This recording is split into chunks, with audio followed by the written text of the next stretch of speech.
Boom.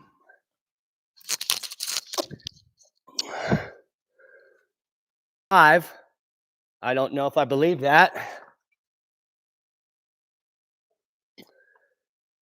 So let me know if the sound is working, and let me know if the audio is okay and the video is okay. Anybody over in the chat?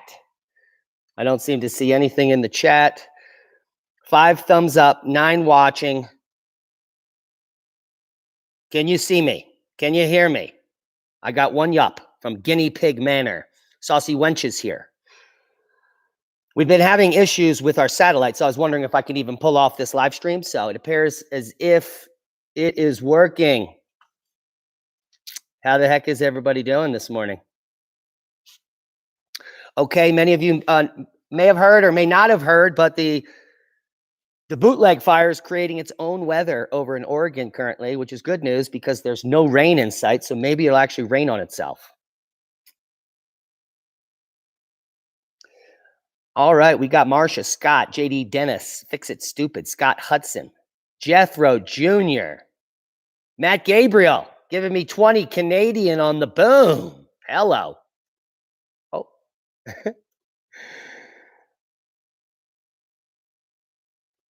Oh, there we are.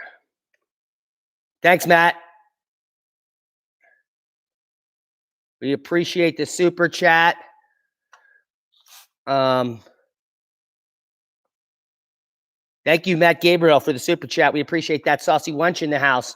Doretha Lewis, Guy LeBlanc Smith, The World According to Jim, Northern Sasquatch. That's American 20. It says Canadian 20. That's what it says, CA. I thought that meant Canada money. How much is a Canadian dollar worth anyway? Is it worth more than an American dollar? Anybody's guess. Andrea Lynn's Arkansas Garden is here. Proton Head. Stephanie Moranaque. We got 50 people in the house. Do we have any questions on science? Do we have any questions on prepping, permaculture? Do we have any science questions? Ice worms be surfacing everywhere. Yes, they always do when the ice melts. It's not a new thing, but certainly for no one who's ever seen it, they're like, oh my God, the ice worms. Okay, bear with me real quick. I got to shut off the water, and I'll be back in 2 seconds.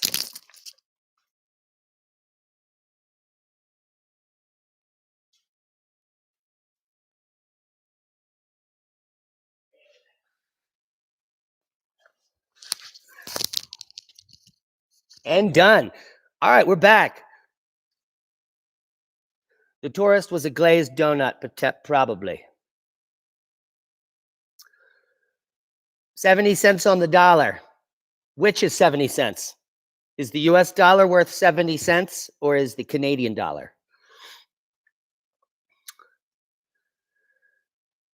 The active sunspots are not going to get us, based on all historical information from the last 3 years during this minimum of the cycle. We've been experiencing Earth-facing quiet with any large active region. They always get active when they turn over the far limb. They blow up on the backside, and when they face Earth again, they become quiet. Now, at some point in the future, coming soon, those spots that turn onto Earth will not be quiet. And we're waiting for that to happen. So we don't know when that's going to happen, but at some point, the Earth-facing quiet will not save us.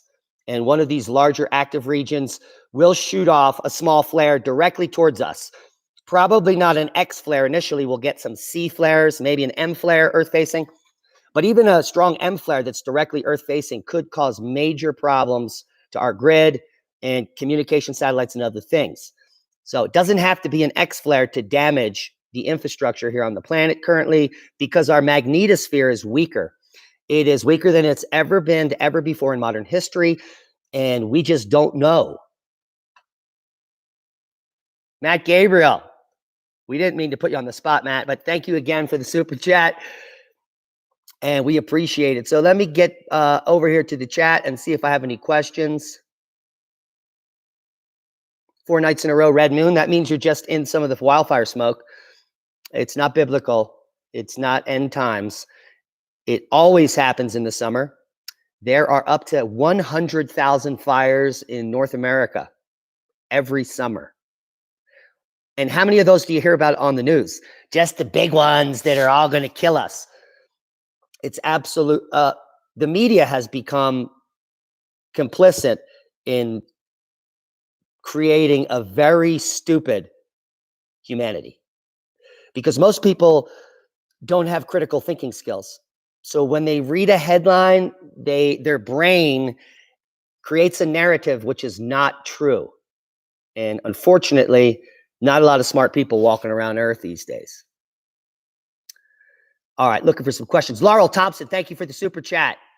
What is that, a purple hippo? What the heck is that? Okay, looking for some questions. What do you think about the Western flooding? Are they related to magnetic events? The Western floodings. What the hell does that mean?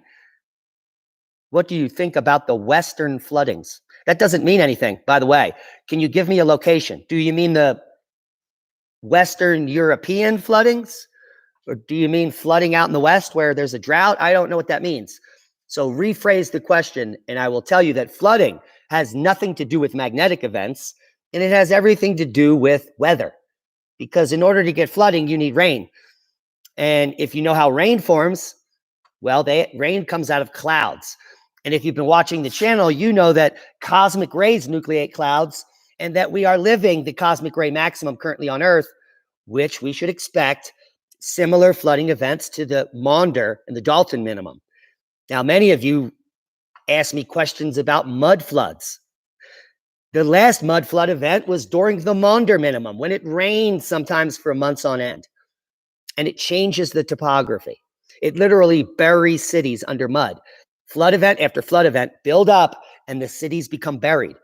And people typically don't want to move out of the cities. They just continue to live there like idiots, waiting for the next 100-year, 500-year flood. These flood events have been happening on Earth in cycles, 100, 200, 500, 1,000-year cycles. That's why we have the 100-year floodplain and the 500-year floodplain. Did you ever hear those terms? They're in every geologic textbook and every geomorphological textbook.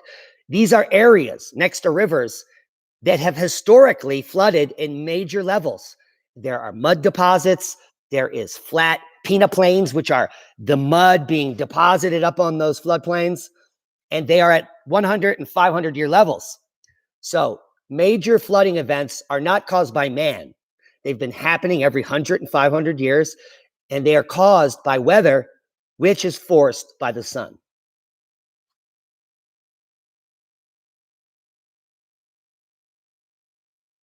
What's the best way to keep rice good? Well, first you need to pop it in the freezer to make sure nothing's living there for a bit. And I think the best way to preserve rice is either in an airtight container that you use a food saver. Now, if you want to save rice in a food saver, you can't put it right in that bag, because as you take the air out, the little rice is going to poke holes in it. So you need to put the rice in a very thick Ziploc bag first that's open, and then you put it inside the food saver, and then you save it. Another way to save rice is in jars. You can can rice after you freeze it for a few days, and you just put it in a can and you remove the air from the can using the food saver can top. You can also just store rice directly in the bag in your closet if you don't have any of those techniques, and it should last for several years as long as it doesn't get moths or bugs. But the best way would be to remove all of the air, freeze it in the freezer for several days to get rid of any larvae or anything that might be in there, and then use a food saver, take out all the air, or potentially take out all the air of a jar, clear glass jar. Probably the best way to preserve rice. And we do have another super chat, but I'm looking, Rob M. and Lucid Farms, boom, boom, double boom. And we'll get to your question in a second, Lucid. I'm looking just above you. Do you know Maverick Star Observatory?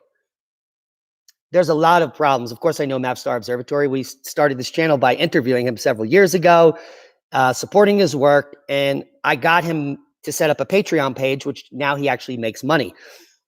But a lot of the things I've talked to Mavstar about, he doesn't listen. And so we've kind of separated ways because a lot of things he said are incorrect. He doesn't have a scientific background and he doesn't have the wherewithal to realize what he's reading is not true. So as far as I'll go with Mavstar.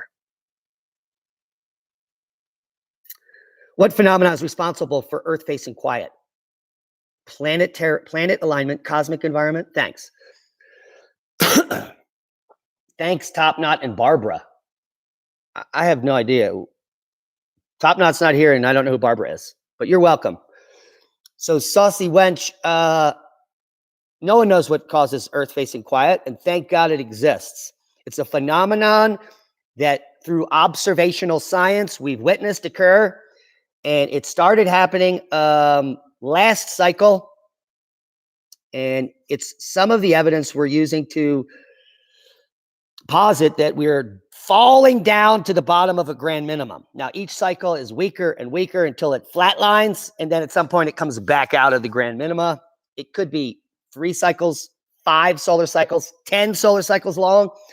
Grand minima have lasted up to 12 solar cycles or more. We don't have all the data to know how long was the Oort minimum. It was too far ago.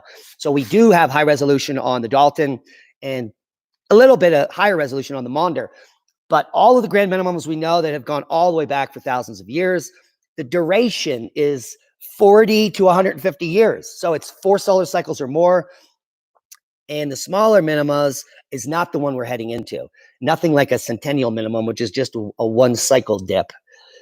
This one has been dropping down for decades since the global warming scare. And here we are. All right, now Lucid Farms. There are tens of thousands of deaths in Europe. There's tens of thousands dead in Europe and tens of thousands missing. No, there aren't, Wesley. There's just tens, hundreds of people. And out of the hundreds of people they thought were missing, according to data coming out last night and tonight, those people have been found. So maybe a few hundred deaths from flooding, but not tens of thousands. Wherever you got that information is complete nonsense. Lucid Farms. Should I direct sow photoperiod cannabis in spring or transplant starts?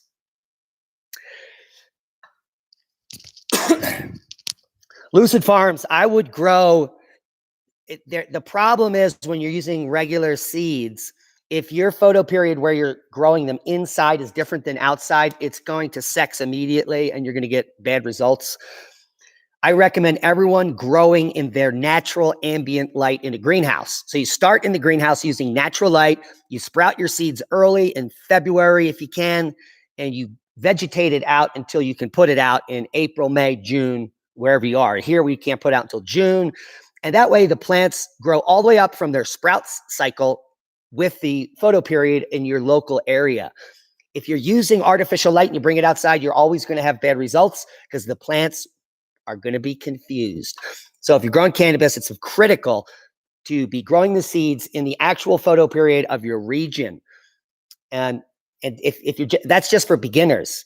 Some people like in California and other areas, they use light deprivation tunnels to control the photoperiod or to even sex the plants. But I recommend everyone to use the natural light photoperiod. The earlier you sprout it, the bigger the plant gets before it sexes.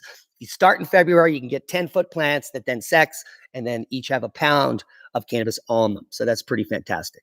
Rob M., thank you for the super chat. Top Knot with the $3 boom chat. Yeah, we're doing good today. I guess everyone got bonuses. Don't become a mud fossil. Be prepared, not scared. Exactly, Christine. And don't prep by the edge of the river. The river is a quarter mile that way and 80 feet lower. And we're not getting anywhere near that, baby, because if the infrastructure fails here, then the diversion channel that takes all the water from us and brings it to Mexico will also fail. And that means our river is going to be 10 times bigger. And those will be great times, fun time, good times. Okay. Diamond, know anyone interested in 5 acres in the San Luis Valley? Yes, everyone's interested in 5 acres in the San Luis Valley, but you're probably charging too much. You could pick up land at auction from Saguache County in the San Luis Valley for $400 or $600 an acre. And all you do is make a bid, send them a check, and then they give you the property. So check out Saguache County in the San Luis Valley. Their website has links to where you can bid on property. But tons of people, when they find out how much it costs to live in certain regions, all end up in the cheapest regions. And the San Luis Valley is the lowest priced land anywhere around.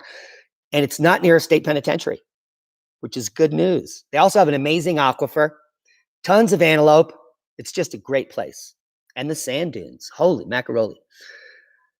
All right, scrolling down, check out the Club of Rome. They are behind climate credits. Yeah, Courtney James, that's not new news. That's been around for 30 years. But it's glad that you're catching up. Marcia Pierdnock. What do you see as the most pressing problem we will encounter in the next 5 years? It's the grid down. Grid failures. When the grid fails, all hell's going to break loose. So the major population reduction will be in perturbations to the electrical flow. If we have no electricity, then we can't operate computers. Stores will fail. Things will start to fail. The supply chain will be ruined, and there will be no more stuff to buy. 95% of all of you rely on going to the store to survive. So have you all thought about that? What happens when you can't buy anything anymore? You're all fluxed, literally, period. So that's the only thing you need to worry about. What happens when the electricity goes out? That's it. Because if you can live through that, then you can do it forever.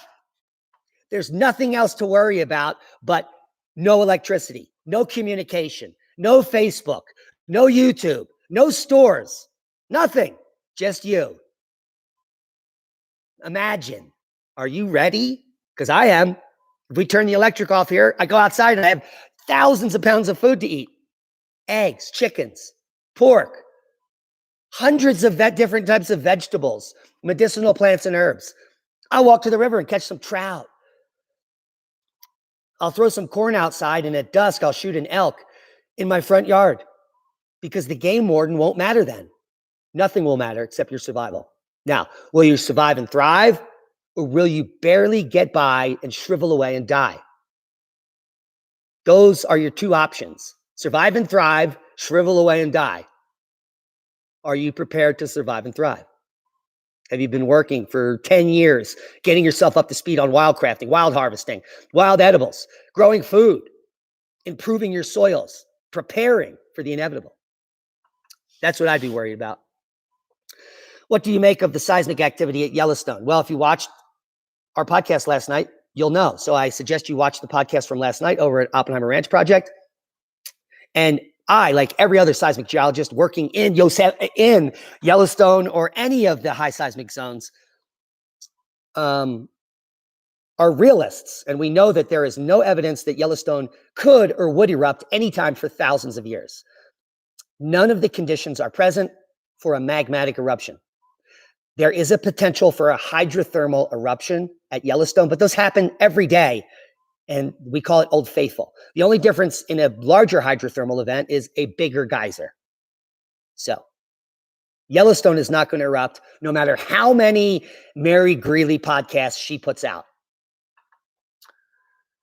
I don't think I can afford a development or any help you could offer. I'll pay what I can. Trade as well. Mark, you don't make any sense. So write something that makes sense so you don't waste my time. Thanks. Hi, Ottawa. That's Mike Baker. Billy Sunday, Saucy Wench. What explains the phenomenon of Earth facing quiet? The sun's analemma. According to Billy Sunday, it's the sun's analemma. I don't know. Top Knot's here. Melinda Biddle.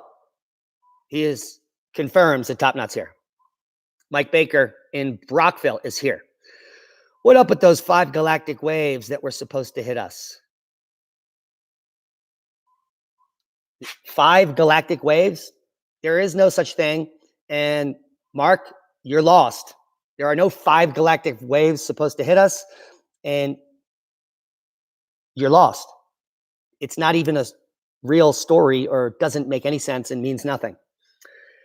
Should my Geiger counter go from 9 to over 34 from time you started video?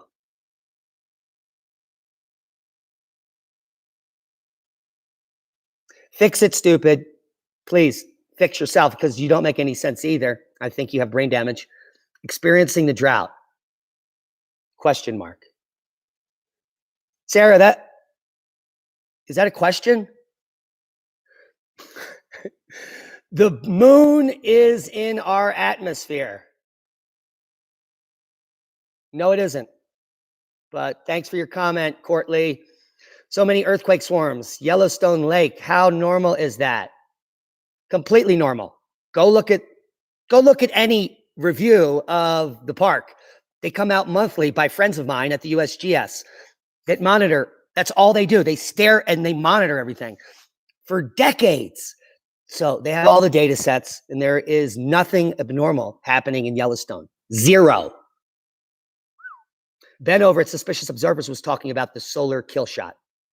What is the likelihood we'll have one? We'll have one.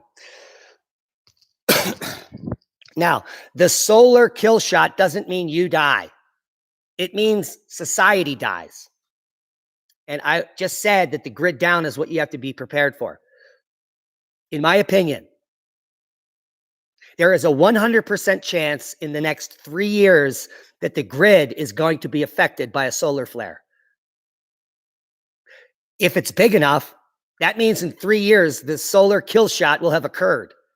And it won't mean you're dead. It'll mean in a week you're dead, because there's no electric, no food in the stores, and you're not prepared.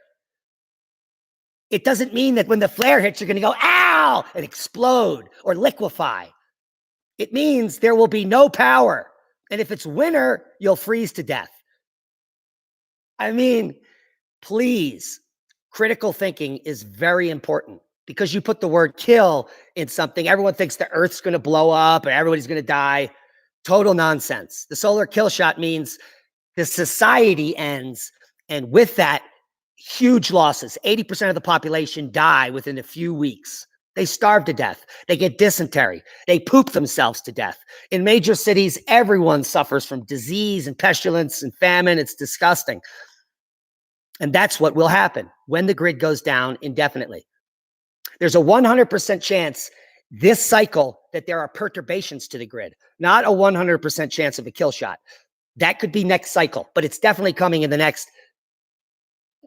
It's going to be about 5. So we have 3 more years to the peak, 4, and then 10. 14 years is the longest our society can make it. But there is no way that we're going to make it 14 years what's unraveling now. So what we can pray for is that you're all prepared, and that the solar kill shot comes in a few years when everyone's ready. The grid goes down, and the only people you talk to until you die are your neighbors. And that's what we're preparing you for. Don't be scared, be prepared. Because if you're prepared, the day it happens, nothing changes in your life. Except you don't have to watch those idiots on YouTube anymore. That's it. Okay. Did you know pick stinging? Will we have one? Sorry. Man. Or they run out of toilet paper, probability of it frying. Do you vacuum seal animal fuel for long-term storage? We don't have any animal food for long-term storage. I have about a ton, like 40 bags of wheat and other grains in a shipping container outside.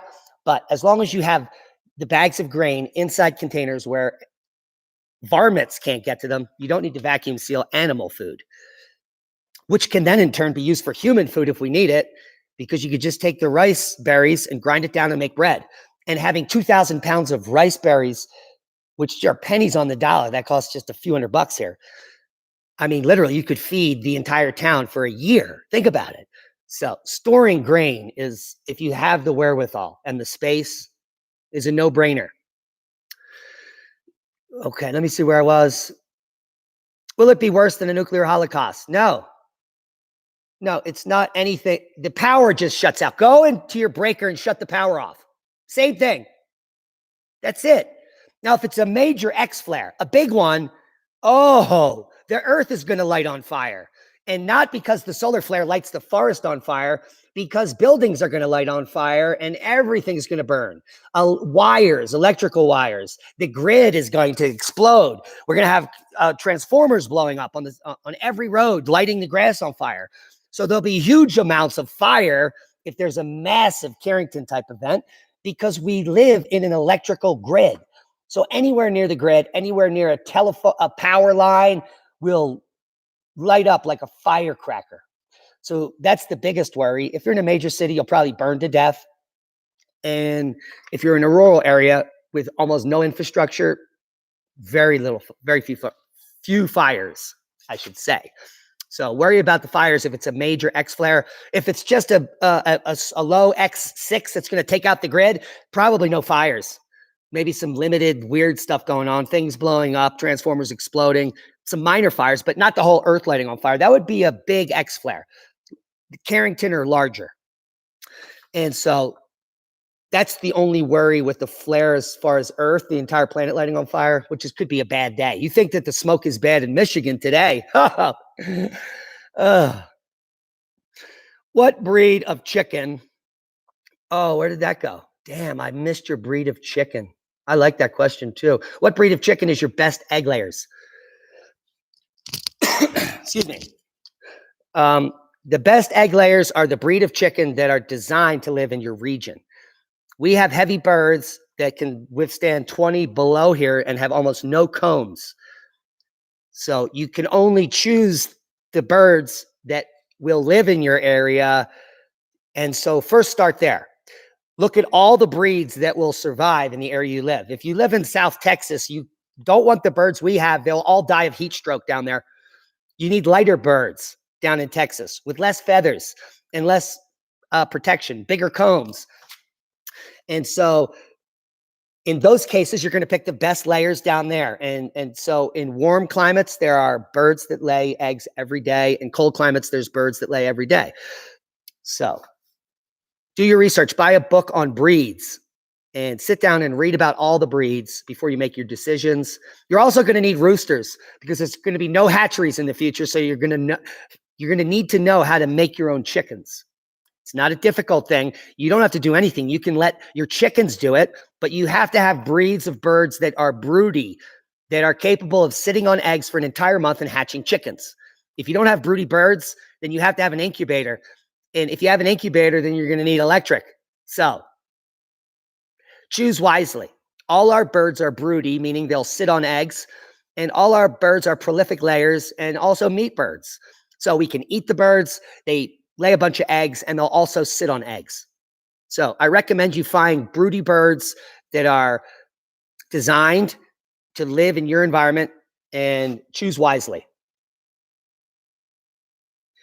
Do I think it's worth it to invest in EMP protection for key items like a Faraday cage shed? A Faraday cage shed, yes. That's not an EMP item. An EMP item would be like an EMP shield or something you put on your house, which none of that crap is going to work. It's all garbage, probably all bullshit. Even a Faraday cage, if it's a big enough flare, won't matter. But in the case it's a minor flare, a Faraday cage could help. We have a Faraday cage and a Faraday cage. If you get a steel container and you seal it with copper, a shipping container, and then you ground it 10 feet into the ground, the shipping container becomes a light Faraday cage where most of the effects will be wrapped around and put into the earth. Then inside the container, you have a smaller Faraday cage that's much tighter, and then you store all the stuff inside of there inside of a Faraday cage. So triple protection, Faraday, Faraday, Faraday, inside, inside, inside. And maybe you'll be able to have some communication stuff to use in the future, like walkie-talkies. Very important. Maybe some ham radios and other devices, because there might still be satellites up.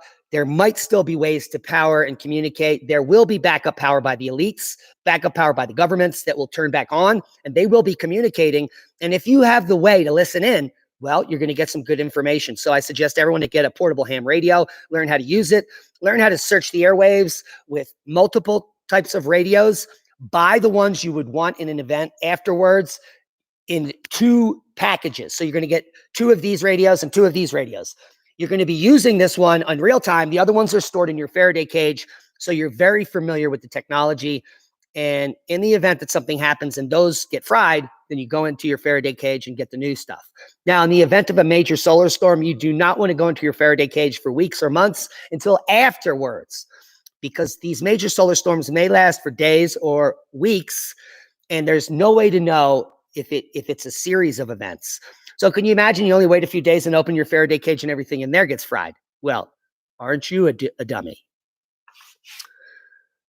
Where are we?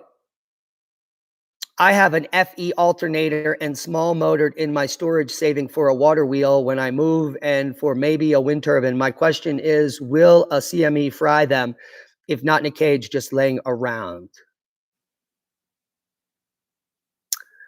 Yes. If they are electronics, yes. A water wheel is mechanical, so how would that fry?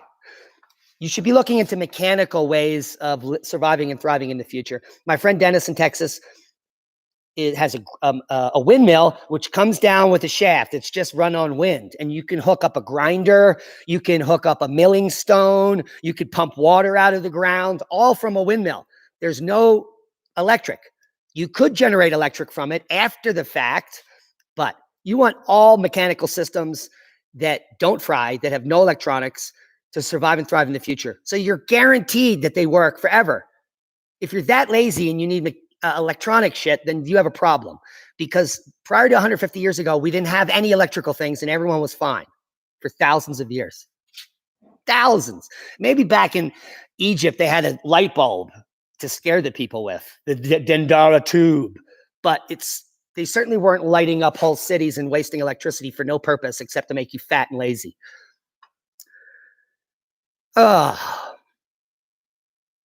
Except everyone around you will be trying to steal your stuff.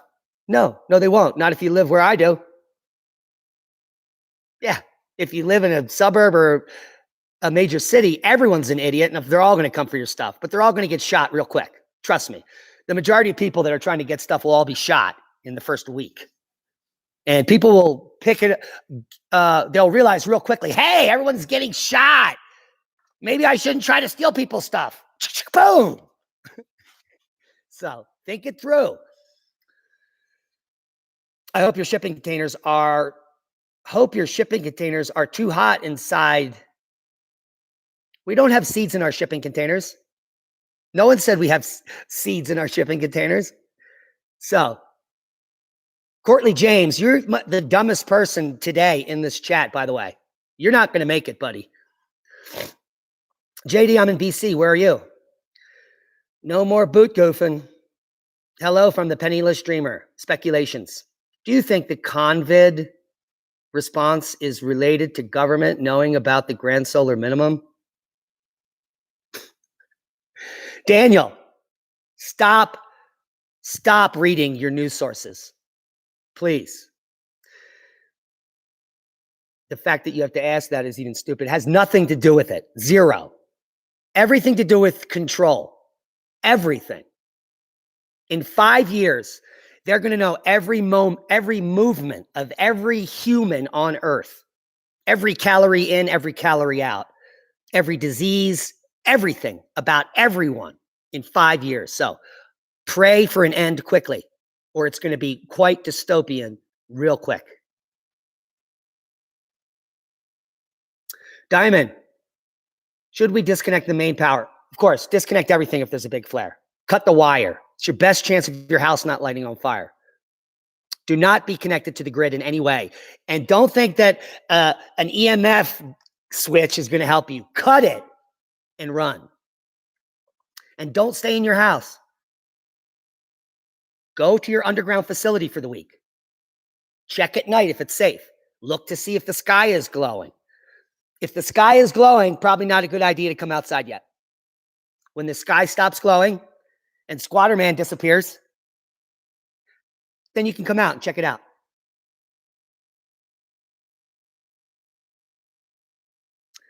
I live in the woods, but there are still assholes living out there. Of course, especially if you live in Aspen Springs in my region.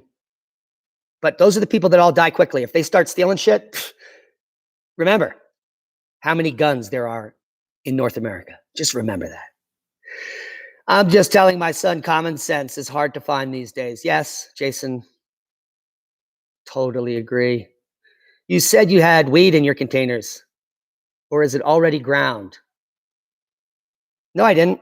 There is no weed in our containers, and you have no idea what you're talking about, Courtly, so you're living in a fantasy world. Where do people make this shit up? Like, people just make shit up about everything. Me, Leah, anything. They just make it up and it's in their head. And then they write to me about it. And I'm like, none of what you just said is true. You have no idea what you're talking about. People are completely off their rocker. All right, let me see what I got. Cheryl Hager, small grape chicken wire. Joey, no kidding. I'm amazed at what people can put away. And they're all obese. Cheryl Hager, small gaped chicken wire. They put it in the base of the bed. I have no idea what these people are talking about. Don't cut live cables. No, Scratch, but those that do will probably be eliminated early on in the game, and that'll be a good thing. Don't freeze seeds. Down under, some seeds need to be frozen. It's called cold stratification. So before you speak, make sure you know what you're saying. I had an incident the other day where someone who didn't know what they were doing did something stupid, and we almost got hurt. So don't pretend you know what you're talking about. Actually know what you're talking about before you speak, before you get someone killed. A little common sense, and the info you're sharing is enough to get started. Yeah, that's it. Turn your electric off at the box and see how long you make it, and then write a list of things you need to practice in order to make it with no electric. That's it. It's that simple. There's no other bells or whistles, no other special tool you need. There's no other insight. If you don't know how to survive and thrive alone with no stores, you're dead. So that's it. That's all. That's the trick. Learn how to be self-sufficient, self-reliant. Rely on no one except your core group. If you can live with your core group by not ever having to go to the store, well, then you're ready. That's that simple. Everyone's worried about their solar panels and shit. After the grid is off, doesn't matter. Who cares if you have electric? For goodness sakes, no one's going to have anything. And you better learn how to live. Solar panel's not going to give you food. Your cell phone is not going to catch you a fish. None of this shit is going to help you. All of this shit has got you fat and lazy and in the predicament you're all in. You're incapable of surviving and thriving in a grid down scenario, which is coming. It's not if it's coming, it is coming. There is no way that it's not coming. There is no way the empire is not ending. The empire has never lasted, ever. And it's going to end. It always does. Hello? I mean, it's like beating a dead horse. Play the flute. Play the flute. I don't have any flutes.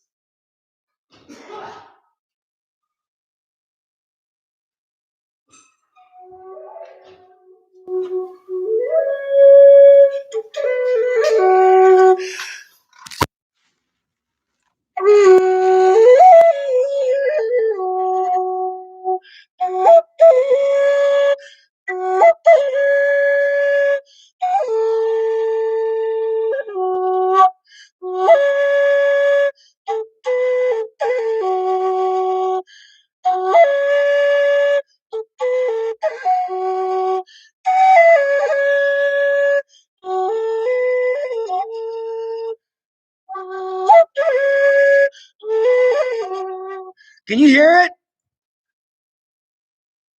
I don't even know if you can hear that. I don't know if you can hear the flute.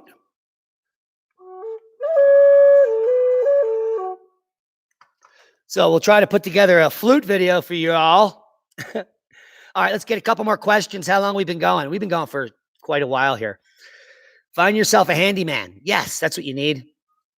The maturity of a person or nation can be determined by the degree of cooperation intelligence. Replace brute force. Peace. Yeah, it's all about cooperation in the future. Skills and cooperation. My entire life has been preparing for this situation. I didn't know it inadvertently. I'm just the type of person where as a child, I used to wildcraft, wild harvest. I learned how to fish and kill animals on my own, alone in the woods, harvest berries. I learned about all plants when I was young. And then I got older and I tried every job in the trade. I was a dry set mason, a wet mason, a carpenter's helper, a finish carpenter. I did roofing. I did framing. I did trim. I learned how to put rugs in and floors and landscaping and scraping and plants, everything. So all of the jobs I ever had prepared me to do anything I need to do with no information. I can get by. I can make it happen and make it work safely. I'm not going to put a building together that's going to crush people like they did in Florida there. My buildings are overbuilt so that they last, have snow load capability, can withstand hail. And that's it. So your phone is not going to text you a fish, correct? Okay. Oh my God. The flute. Yes, please. Thank you. All right. You guys obviously heard the flute. Heal. An excellent. Freeze seeds. You can improve them. Only some seeds can be frozen. These are the ones that need to be cold stratified. A good example is the pawpaw tree. It only grows in certain zones because of the freezing hours that allow the seed to be set. And a lot of seeds need cold stratification. Strawberries. I don't know the list, but you could do your own research on cold stratifying seeds, and it won't be necessary in the future because you're going to be relying on permaculture and the environment you have. There's no way to acquire seeds in the future unless you're seed saving and sharing with your neighbors, in which case, most seeds that need to be cold stratified, all you do is you plant them in the fall. Here, that's what we do. We plant them in the fall. They sit all winter and they freeze in the winter. And then in the spring, they sprout immediately. So to cold stratify naturally, you simply plant the seeds in the fall in your area. You don't, because we're not going to have freezers or refrigerators. Hello. Oh dear. A lot of people not going to make it. Okay. Looking for some questions. In your dreams, Mr. Random. They built those condos on shifting sand. Maples, lots of deciduous trees. Bong hits for boom time. Diamond, why did you stop selling CBD oil? We didn't. We never sold CBD oil. Hemp Lucid does. Go to hemplucid.com. Not my company. Julie Clark, $5 super chat. Boom. What variables change with magnetic excursions that contribute to the next ice age and our cooling climate? What variables change with a magnetic excursion that contribute to the next ice age or cooling climate? Well, there are major shifts that occur, and they're called Heinrich events. Now, it's my supposition that a major heating event, probably caused by something we're not aware of, or we would know, causes all of the remaining ice to fall into the ocean. And what would happen with the mixing there is that you would have this huge influx of fresh water that would shut down the thermohaline circulation. And that's the stuff that keeps the West Coast warm because of the Pacific warmth. That's the stuff that caused the ice-free corridor during the last ice age. And the fact that the Southern Hemisphere doesn't get particularly cold during ice ages is because of the amount of insulating ocean water. Think about it. In order to grow out of your zone where you're growing, all you have to do is have a pond. And if you plant crops around the edge of that pond, that will be 2 zones higher than your normal growing zone because that pond retains thermal heat, thermal mass, and the temperature right near the pond is very much warmer. The Incas, the Mayans used this technique of canals, bringing in the water and thermal mass into valleys and actually heating the entire valley. That's how they grew crops in difficult times or colder regions. So ancient techniques are going to be resurfacing in the future when we're back in the Stone Age, so to speak. What variables change with magnetic excursions that contribute to the next ice age or cooling climate? That's a very good question. A number of things happen also. As the magnetic reversal increases, all weather systems will shift. None of the normal weather patterns will happen. So what might happen is all the tropical patterns might go up into the polar regions. And if you had warm extreme rain events, you would be melting that ice rather quickly. So it's anyone's guess what actually happens. But the good news is we're going to witness it while it happens. So hopefully there's enough telemetry and data before the grid goes out that we can actually see some of these changes and, note it for humanity in the future. Safest geologic location in Canada is anywhere. Did I say anywhere? Yeah, anywhere in Canada is pretty good. There's not a lot of geophysical dangers in Canada, not a lot of large earthquakes. I would stay away from the entire British Columbia, the entire West Coast, because if you didn't know, all the volcanoes that go up the West Coast in the US continue to go all the way up to Alaska. And so I would stay away from the volcanoes, and I would stay within a few hundred miles away from the east of the volcanoes and as well as west of the volcanoes. You might be safe on the shore because most of that volcanic activity when it explodes is going to go to the east as far as weather patterns. But if you have major lahars, because up in Canada, those peaks hold ice all summer. If you have an eruption during the summer or the winter, you're going to have major lahars, and anyone that's on the coast is going to be buried in hundreds of feet of hot ash and mud and shit. So just stay away from the entire west coast of Canada and the US, and you should be good. Anywhere else in Canada is okay. It's going to be cold, but you should make it. So I would probably pick the warmest part of all of Canada, not near the west coast. Alberta looks good. Saskatchewan, they look fine. Cold, lonely, but fine. And just think about this. Caribou, I don't know what's up there, but there's lots of large animals up in the plains and regions like that. So there's food, there's fish. You just need to be in the right location with the right skills. It's that simple. Is today's solar technology up to snuff for off-grid? Is today's solar technology up to snuff for off-grid? Of course, people have been off-grid since the 70s using solar panels. Mr. Random, 1.5 hours south of Shasta, it's a shit zone because there's more volcanoes south. You're in the volcanic zone. I wouldn't recommend being near any volcano if you want to be safe.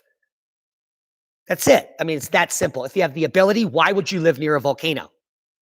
Anywhere near a volcano. Ever. Volcanoes are meant to be visited and revered. And then you go away, far away. Caribou herd in Quebec is one of the largest. Yeah. So there you go. Plenty of caribou. All right. Are you thought about taking up blacksmithing? Yeah, blacksmithing is a great skill and one that can be self-taught. What's up, Rex in the house? Connie Lingus. Holy macaroni. Is that even legal? Fun flower. What happened? Just tuning in. Will a major CME destroy the solar system? Destroy solar systems? Yes. Yes. A major C is going to destroy everything. Major. Bigger than the Carrington. Yes. Yes, yes. Now, if it's a minor one and you have Faraday cages and things stored, in time, you might be able to take those out and pop back up. And that's what our plan is. So we won't know until it happens. No one knows until they know. There's no way to predict how big the event will be or what the event will be. In the most logical sense, it won't be a big event. The first event will be minor, like an M flare that takes out half of China. All the people in China, we get to watch eat each other and go crazy. And then people wake up and there's nothing in the stores. Everyone is prepping. They're all waiting for the inevitable. So that's the most likely scenario, that an event will happen, take out a portion of the grid on the earth. People will panic and the shit will hit the fan then. Militaries are going to have to come in, martial law. And unless you're in a rural place, you're going to have a very difficult time at that point prepping and getting ready. You're going to be in complete control. You're going to be herded like sheep in fences. So if you can get to an extremely rural area, they're not coming for you. So be prepared.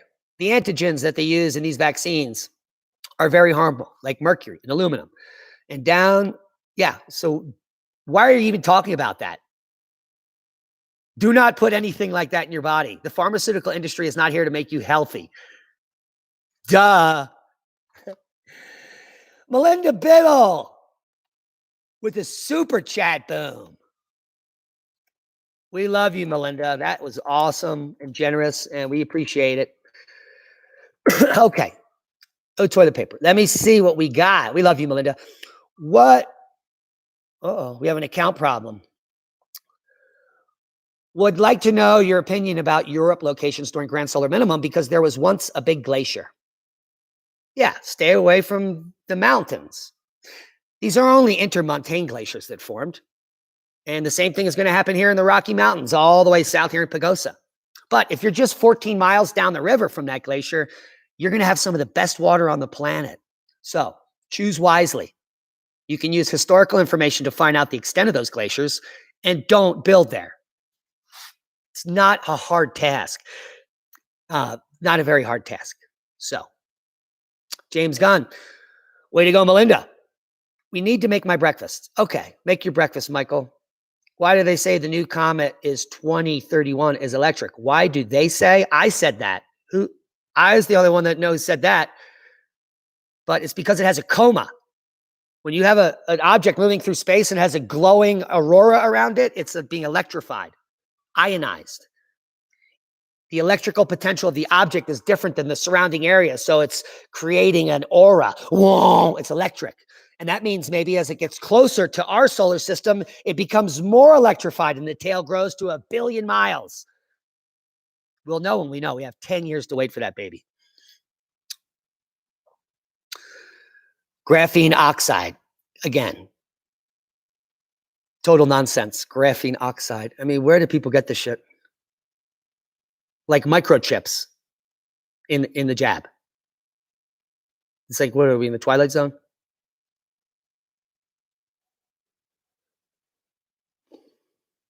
Okay. Florida Panhandle, be stupid.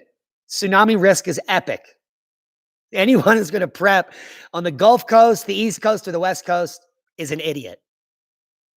Because the biggest risk to a coastline is a tsunami. There's no escape ever. If a giant tsunami is racing towards you from the Canary Islands, from Africa, you have 6 hours to get out of Manhattan. Do you know what happens in Manhattan in 6 hours? Nothing. No one gets out. Holland Tunnel is clogged. People are shooting each other. You might as well swim across the river at that point and you'll still die. So prepping by a shoreline is the dumbest shit anyone could ever do. Mr. Whipple's comets are balls of ice, stupid. Only floods in the Valley of Red River system. Watch your language, folks. The shot has 99% graphene oxide. This has been proven. No, it hasn't, Lewis. And you're going to be removed and forever. Bye. Yellow submarine. Okay, any questions? I'm going to stay here for 3 more minutes. I want to thank Rex Bear for coming in the house. Say hi. Always nice to have a celebrity in the chat. Our sawmill has a gas engine, yes, but you can easily take that off and put in a pulley and run it on a mule. So if you have the infrastructure like a sawmill and a deck, there are ways to run it not using electric or gas or diesel. So we're going to be cutting wood prior to the event and stockpiling the wood. And so you have to really think ahead and be preparing now for what may happen soon. It's that simple. Okay. I live on the south side of Riding Mountain Park. Are the mountains of North Carolina, South Carolina, and Tennessee safe to live? Yeah, I would think that's a great place to prep and stay. A little too close to population centers, but if you're high enough, like where I used to go in the summer outside of Philly to Jim Thorpe, PA, it's high enough up next to a lake where if you have enough weapons and supplies to secure your location and enough people, you should be safe, happy, and have very few problems. Any problems come in, take care of them. So that's simple. So as long as you're away from population centers, state penitentiaries, and coastlines, and volcanoes, you have a fighting chance. What about the east side of Mount Hood?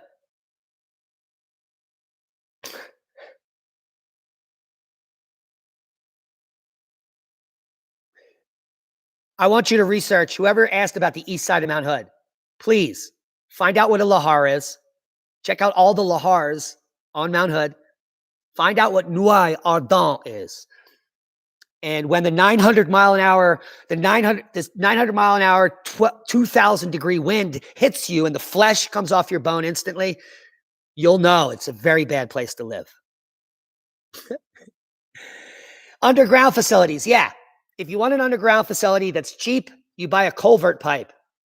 10 foot, 12 foot, 14 foot diameter. Depends on how high you want the ceiling or what do you want to do inside. A culvert pipe can be buried as deep as it is wide. So if you get a 14-foot culvert pipe, you can put it 14 feet underground. And it's a great storm shelter. It is a great storage facility, right? It's a root cellar. It has constant temperature, 54 degrees. It's always dark. You can have your seeds in there. And if you need to, during a CME or a major event, when the sky starts glowing, you can bring your family in there and stay under there for a day, a week. Check occasionally, come out at night, and you can mitigate some of the radiation effects on your family during that event. So underground facilities, I think everyone should have, or be near a cave or a bug out place. So if a major storm is coming, you can go there and camp for a week and be safe from the insanity that's happening around you. Because during this event, if the grid goes out in the entire globe, criminals are immediately going to go to Walmart and other stores and start looting during the storm.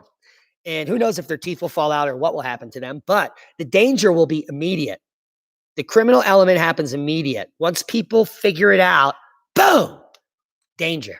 So your best bet is to hide, wait it out, let everyone shoot it out, and then come out when it's all quiet and begin anew. Wow, now I have to use for my culvert. I just learned something new today. Yeah, do not bury a shipping container. They get crushed. It's the dumbest thing. It's been proven to be complete nonsense. You do not bury shipping containers. They stay above the ground for holding stuff. You bury culvert pipe, and the diameter of the pipe is equivalent to the depth you can bury it. So if you want to be 10 foot underground, you need a 10-foot culvert pipe. And then obviously a pipe that goes up so you can come out. You need air in and air out, 2 vents, 1 on each side. And you need to keep the air fresh. So we have a side vent that comes out of cliff and 2 top vents so that you have airflow, but you'll figure it out. And a small solar fan will keep that fresh with a tiny 25-watt panel all day. Look at that hair. That's nice. Oh, no. Look at that. Custom. That's fantastic. You can get that at tinfoilcap.co. I think this is like $100. I don't know how much that hat is. That's pretty expensive. All right, one more question. Do you think the new comet won't affect us at all? It's too far away. It won't affect anyone ever here on Earth. I mean, it's past Saturn, which many people don't even know how far that is. It's extremely far away. It's not going to be anywhere close to us. That would be like saying Pluto is going to hit Earth. It's just not happening. There are other comets coming, and we have a Facebook page that we put up 3 years ago dedicated to the Pan-STARRS comet coming in 2022-23. I think it's K2 Pan-STARRS. I don't know. It's been years since I set up the page, but it's coming, and it's coming in close into the intersolar system, and it may be electric. And those types of events get all the religious and small-minded people all lathered up, and people jump off buildings because it's the end times. Like if there's a visible comet during the day and you wake up, you go outside, you're like, ah! And then people just run around, they kill themselves, they go crazy because of a comet. But the only way a comet could affect us, now here's the kicker. If that comet coming in a few years gets electric and the tail is really long, the ion tail is 1 million miles long, the tail could pass through Earth. And then we'd be fluxed. There's no evidence of that happening. But we need to get closer to the event to even get the right dynamics and telemetry to make the prediction if that may happen. Plus, it needs to go electric. It needs to create the ion tail, and the tail needs to be present. Because what the tail can start doing is bringing in objects with it. And then you're literally just swinging. Well, it would be crazy. Again, there is no evidence for that, but it is a possibility. So I will leave you with that. And I'll pick one more question. How are scientists tracking how weak our magnetic field is? Well, it's the magnetic field strength is measured in nanotesla, and it's a device that measures the field strength.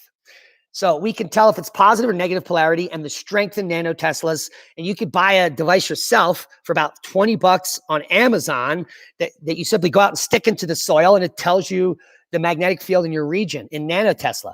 And you could be monitoring the magnetic field where you are with a small device.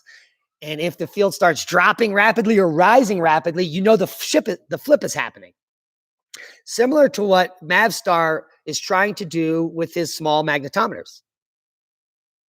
Same thing.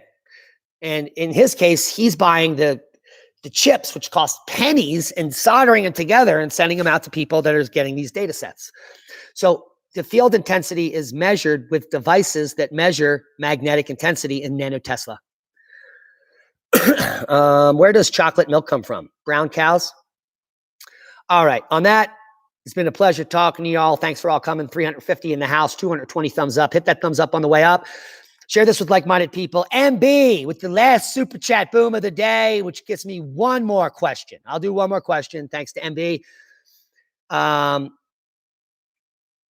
Okay, Mr. TM, this is not a phone connection. The strength. Where does phone connect? 40 Fahrenheit here in Western High Arctic, Chuki Sea. Bookworm sprinkles. Thanks, Diamond. I don't have any more questions here. Favorite Gilligan's Island character? That's Gilligan. It's his island. Duh. Well, and when I was younger, it was Marianne. Oh, thank you, MB, for the final super chat. Vashti, thank you. Appreciate the super chat.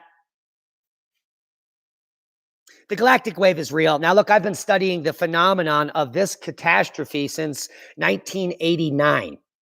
Actually, 1990, 1991 is when I had the theory and we were studying it. And what we learned as a geologist and a stratigrapher, I'm a field geologist. So we go out and we actually look at the sedimentary rocks. We look at the deposits, and you can find this magnetic reversal, the cosmic catastrophe, the Yuga cycle. You can find this in the rocks. And what happens every 12,000 years is there's a high stand feature, and every 12,000 years, a low stand feature. And what that means is there's a deep ocean facies where the sea level's maximum, and there's a shallow facies where the sea level is low. And that's sea level coming up and down 300 or 400 feet every 12,000 years. And that's been happening forever. Now, we thought it was the Milankovitch perturbations, the simple wobbling of the Earth, because back in the 80s and 90s, we thought the Earth wobbled every 26,000 years or 25,000 years, and each half cycle is one of those catastrophes. But it doesn't stop wobbling. There's no major effect when it gets up to a flexure point. So the whole idea to me, the entire time I was in academia, is cockamamie. It's nonsense. There has to be some kind of a switch where something happens and everything changes. And we see it in the rock record. It's instantly, the ocean is deeper and it stays that way for a long period of time. And then it's instantly shallow and it stays that way for a long period of time.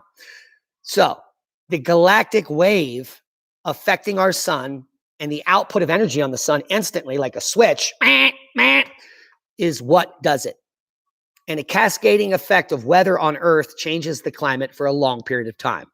If you melt all the ice in a day, it refreshes the water in the oceans and the thermohaline circulations stop. It immediately becomes the Arctic in Europe, and shit hits the fan all over the world. Not everywhere. The weather, it's still hot in ice ages. I was trying to explain this to someone. During the maximum Wisconsinian, 26,000 years ago, the coldest time on Earth in millions of years, with 5 miles of ice in New York, it was still 85 degrees in Arizona in the summer. It just wasn't 105. So, the whole Earth does not freeze in an ice age. There's still summer, there's still winter, spring, and fall. If you're in a region that stays extremely cold the whole time, well, your spring will be terrible, your summer will be freezing. But if you're in an area that stays ice-free, like the Four Corners, and there's huge glaciers up in the Rockies, you're going to have beautiful glacier water flowing down the now dry rivers. Hoover Dam is going to be full, and all the animals are going to flock to the margin of the glaciers, which is where the Ice Age people lived, on the margins of the glaciers, because that's where the water was. That's where the animals were. That's where they cultivated the first cannabis 13,000 years ago. I hope you got something out of the video. Proper prior planning prevents piss poor performance in a dystopian world where facts are fiction and fiction are facts. Please share this video. Thanks for all the super chats. I feel like $1 million and almost halfway there. We love each and every one of you, our one-time donors, our Patreons. Be safe. We'll see you soon.